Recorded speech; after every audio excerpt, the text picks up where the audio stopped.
Hello there guys, and welcome to another Explain 11 video, and today we're doing a first impressions video of the ToLiSs A319, which was recently released. We are currently situated at Dallas-Fort Worth International Airport in the United States, and this scenery was developed by Omar Masroor. In this first impressions video, we are going to be taking a look at the 3D modeling and texture work, the aircraft systems and features, and then we're going to start it from a cold and dark state, taxi to the runway, and take off and do a few turns around Dallas-Fort Worth to put the aircraft to the test. Let us begin by taking a look at the exterior 3D modeling and texture work. It is worthy to note that this aircraft comes in two versions, a high definition and standard definition version for those of you who have lower end machines. The 3D model itself, I think, is done to a very high standard, and the result is a model that very closely represents the Airbus A319. The use of physically based rendering, or PBR, is done quite well on this aircraft as well. It has that nice metal look to it. This particular livery, which is the standard livery on the ToLiSs Airbus A319, is not done quite well in my opinion, especially the engine area here and the wings. They don't look very detailed. They definitely don't look very realistic as far as this particular livery is concerned. But I've seen some very nice liveries of this aircraft. Let us zoom in a bit here and give you a look at the landing gear. As you can see, the 3D modeling again is done to a very high standard, quite detailed landing gear here. The labels on the aircraft fuselage with all the pitos here. It really does look very good. The 3D model looks very, very good indeed. The engine area here, again, I think this is a livery thing. This is not done quite well. Okay, I see what they were trying to do here, but it doesn't look very good. Okay, so probably in the liveries, in the non-standard liveries, we'll see somebody fixing this, I hope. But in this particular livery, that doesn't look very good to me.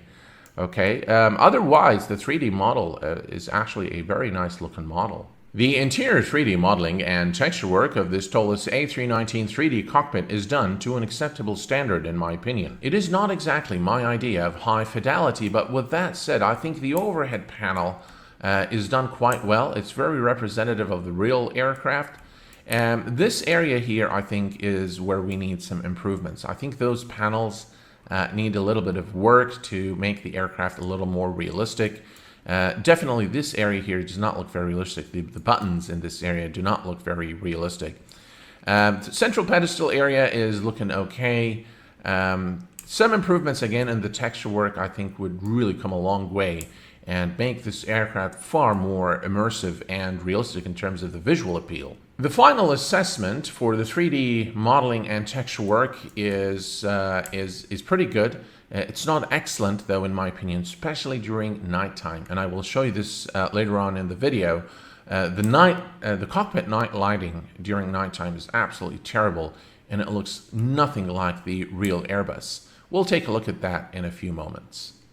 The ToLiSs A319 is equipped with an interactive simulation control system.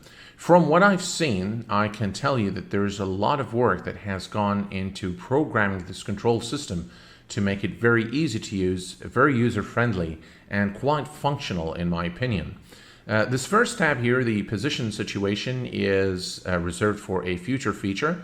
I believe this is going to allow you to practice your landings with predefined situations in final approach, probably putting the aircraft on a particular star.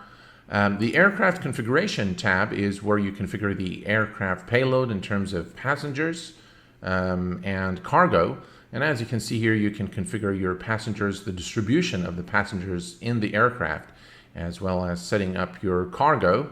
And once you're happy with these values, you can say apply load settings, and it will apply everything to the aircraft. It tells you enter these values on the init B page on the aircraft, and we'll take a look at that in a few moments. This is block fuel, again, that we can tweak to our liking, and we'll say quick refuel or defuel. So we should now have the aircraft ready. Ground services, again, this aircraft comes with its own ground services. You've got external power, high pressure air, and low pressure air. You also have a pushback feature, which is nice.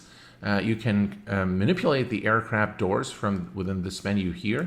As you can see here, you can open the doors or close them. This is door 1L, so one left. And now the aircraft door is probably open. I don't think I can. Let me just take this off. As you can see here, the aircraft door is now open. Failure scenarios. This is a tab again reserved for a future feature. This is work in progress, but you can at least get an appreciation of what this aircraft is going to have in the future. So we're going to have position situations. We're going to have failure or fault scenarios. The reserved page, as you can see, is an empty page. The audio and visual settings is where you go to configure the aircraft's sounds and visual settings. The sound settings, it pretty much follows the same Explain 11 logic in terms of available options, and you can tweak the sounds to your liking. The visual settings, it gives you the ability to select the engine type, the sharklets for your wingtips, and you can also choose how much reflections for both the displays and the windows. You can also default to co-pilot seat, and you can choose to have the strobe flash in the cockpit. In terms of the settings actions, this is quite a bit in terms of joystick configurations. I'm not going to go through everything here. I'm going to leave it up to you guys should you decide to purchase this aircraft to figure out the different options here. Suffice it to say that the preferences menu gives you the ability to start the aircraft from a cold and dark state, or external power on, or APU and ADIRS on, and there are a few other things here that you can set up to your liking. All right, it is now time for us to do a system startup, so we're going to head back to the flight deck and power up the aircraft. Let us begin powering up the aircraft. It is currently in a cold and dark state and with the external power connected. So let's turn on the batteries. The sounds are not done well on this aircraft. I think the sound department is an area for improvement for this aircraft in the future. Let's go ahead and connect the external power. And now we can set the ADIRS to align mode. On bat should go away. Yes, so this is the correct behavior of the ADIRS.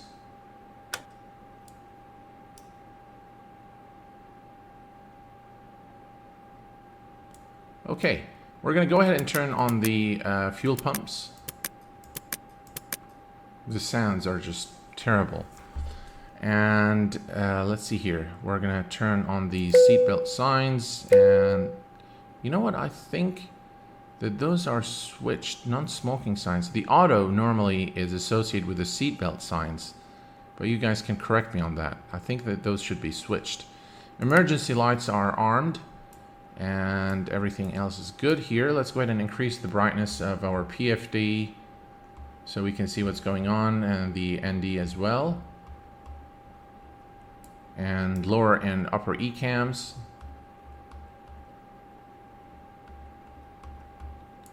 As well as the MCDU. And we'll do the same thing on the first officer side.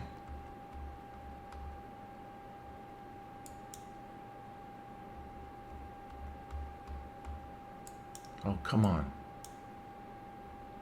PFD. Right, at least we can see now. Everything's looking good. The doors are still open. So we need to close the doors before we push back. 7 minutes until alignment. Now, one thing to note, I will be very impressed to see if the FADEC operation is properly simulated. Now, as you can see now, we have 00 here for the engines. And because of the Airbus FADEC operation, in a moment or so, we should get access here because the engines aren't running. So we'll see if this is simulated. All right, let's head over to the MCDU. Actually, let's bring it up. And what we're going to do is we're going to go to the init page. We are currently at Dallas Fort Worth, Kilo Delta Foxtrot Whiskey. And we're going to go to Kilo India Alpha Delta. Stick that there. Flight number today is Airbus 319. And the cost index is 25. Cruise altitude is 30,000 feet. And we'll say align IRS. Okay. Now we're going to go to the, actually let's check the wind. Request wind. Oh, very impressive. Yeah, you've got all your climb wind data here. All right, let's go back and head over to the fuel information. Now, in order to set up your, this is the init B page, and you need to bring up the control system again to, by the way, it would be easier to just program a button or a keyboard button or a joystick button to bring this up. So you don't have to keep going to the menu. But you need the aircraft performance data. So let's check here. I'm just going to enter whatever is there. So I'm going to say apply these load settings. So we have the center of gravity 29.50, fuel is 51.42. So we're going to put that in there.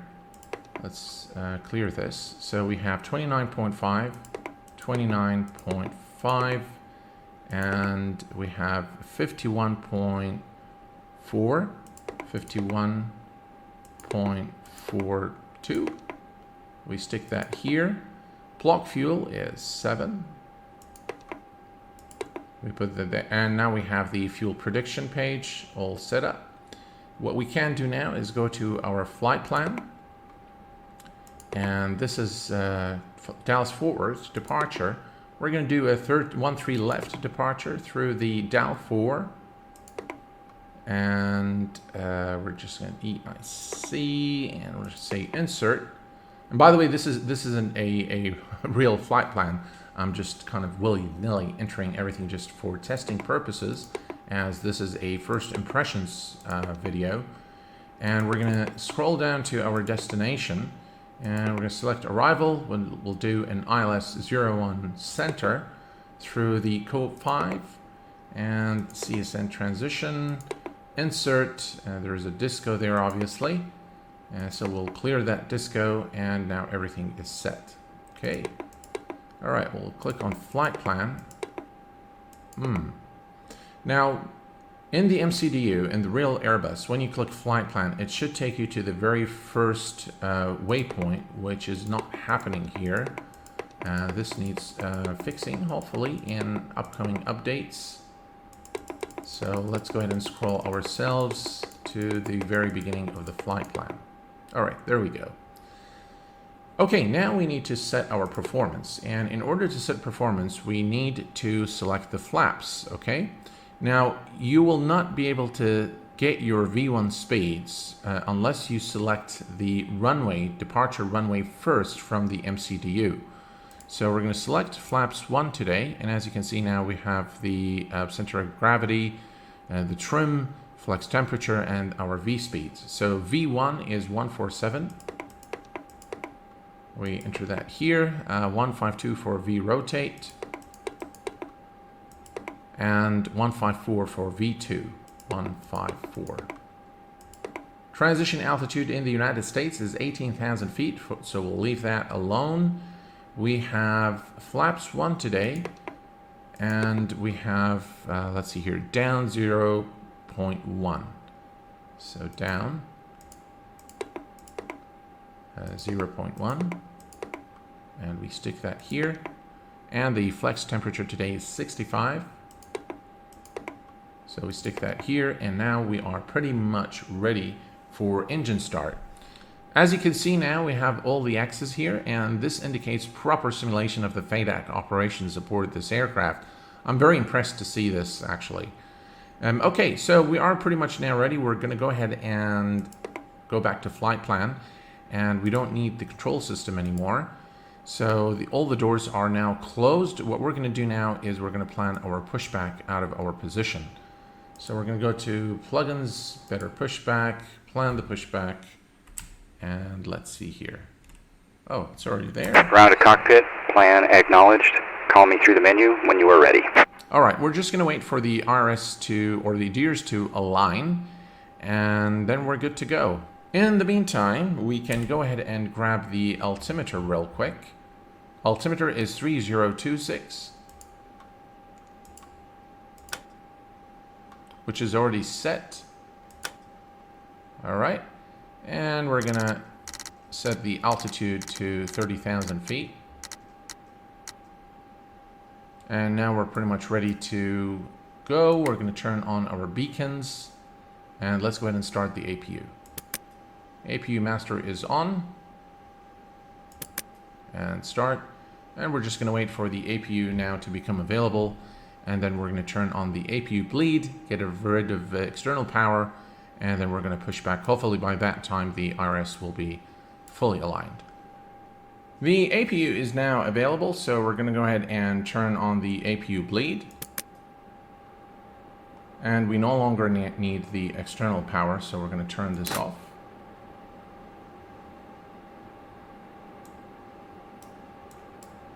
And the RS is now aligned as well. So we're all good to go. We're going to go ahead and call the pushback truck and taxi out of our position. Better pushback and start push. Starting pushback, and you may start engines. And we have clearance to start our engines, so we're going to put the engine mode selector on start.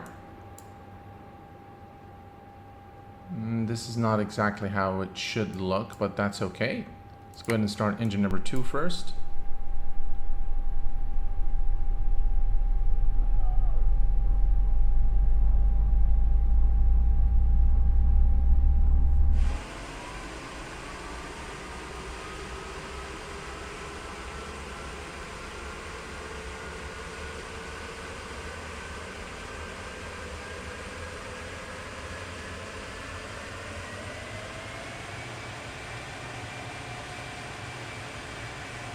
We have a good start on the engine number 2. We're going to go ahead and start engine number 1.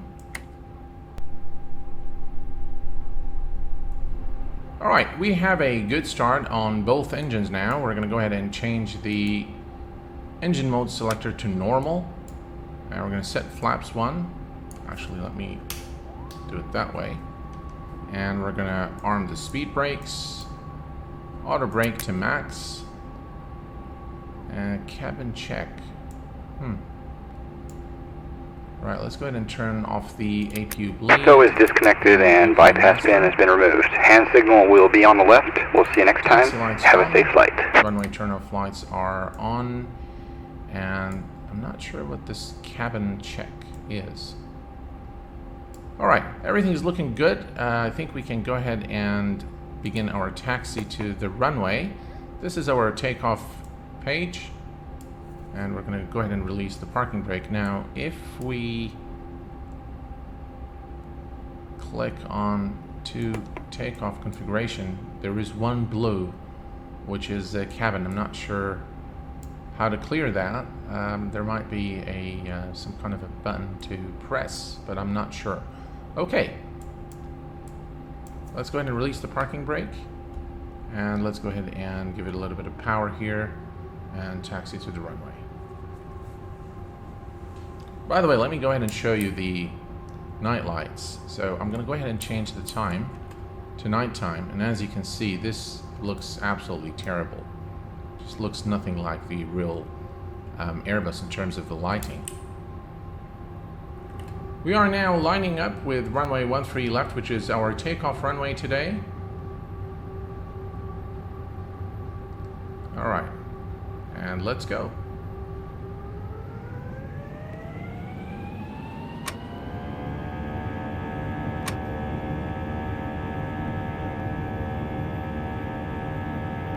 V1 is, or V1 is 147. Drifting there a bit.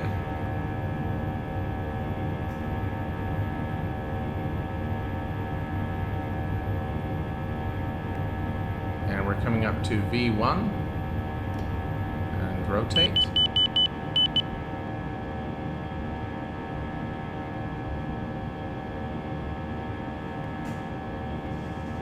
Alright, and let's go ahead and retract the flaps. Flaps are going up.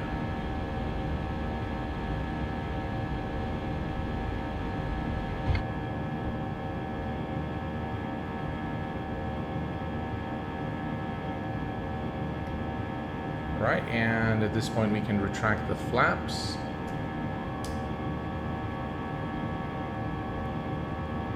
And we're going to continue our climb.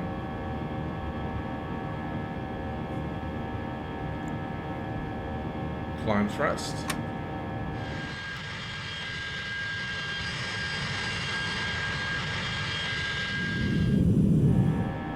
Alright, let's go ahead and disarm the spoilers.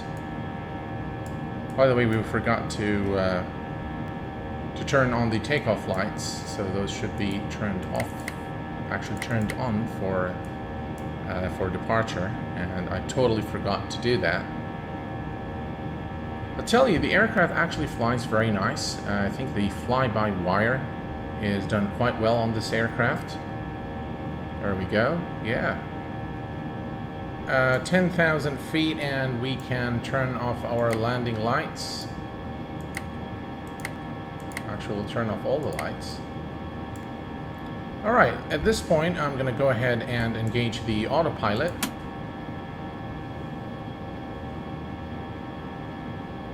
Autopilot is now engaged. The aircraft has now taken over. And it will climb to 250 knots. So the operation of the autopilot is spot on, and I'm really pleased with the representation of the aircraft systems. I can tell you that there's a lot of work that has gone into this aircraft. In terms of the simulation of aircraft systems, I think there is some deep simulation of the Airbus A319 systems aboard this aircraft. The behavior of the FADAC, the autopilot, the ADIRS, the way the aircraft actually handles, fly-by-wire is done quite well, and the autopilot operations are done quite well. I'm very pleased with how this aircraft actually behaves. I think the simulation of aircraft systems is done quite well, generally speaking, and I think it just takes a little bit of time to get a full appreciation of this aircraft. Well, folks, this brings us pretty much to the conclusion of our first impressions video of the ToLiSs A319. My concluding remarks are as follows. In terms of the 3D modeling and texture work, generally speaking, I think the aircraft is representative of the real Airbus A319. Some improvements in the texture department could really bring this aircraft a notch up in terms of realism and immersion. In terms of the sounds, I think the aircraft sounds really need improvement. Not so much the engine sounds. I think they are acceptable, that the overall ambience inside the aircraft, the switches, the knobs, and the buttons definitely need work. In terms of the aircraft systems, I was very impressed with the deep system simulation of the real aircraft. There are some things in the MCDU that probably need fixing. A few tweaks here and there, and this aircraft will be one of the top class payware aircraft for X-Plane 11. Now, I'm very sure that a lot of you are going to ask the question, how does this compare to the Flight Factor A320? And my answer to that is that this is not a fair question to begin with, simply because the Flight Factor A320 is a completely different league. This aircraft probably sits somewhere between the Flight Factor A320 and the JAR design fleet of aircraft. This is my opinion. It is definitely a joy to fly. The simulation of the aircraft systems is done quite well, which makes it a serious contender in the payware category of jetliners for X-Plane 11. I want to thank you today for watching the video, and I wish you all the very best. Until next time, please take care of yourselves and each other, and I will see you all very soon. Thanks for watching, and bye-bye for now.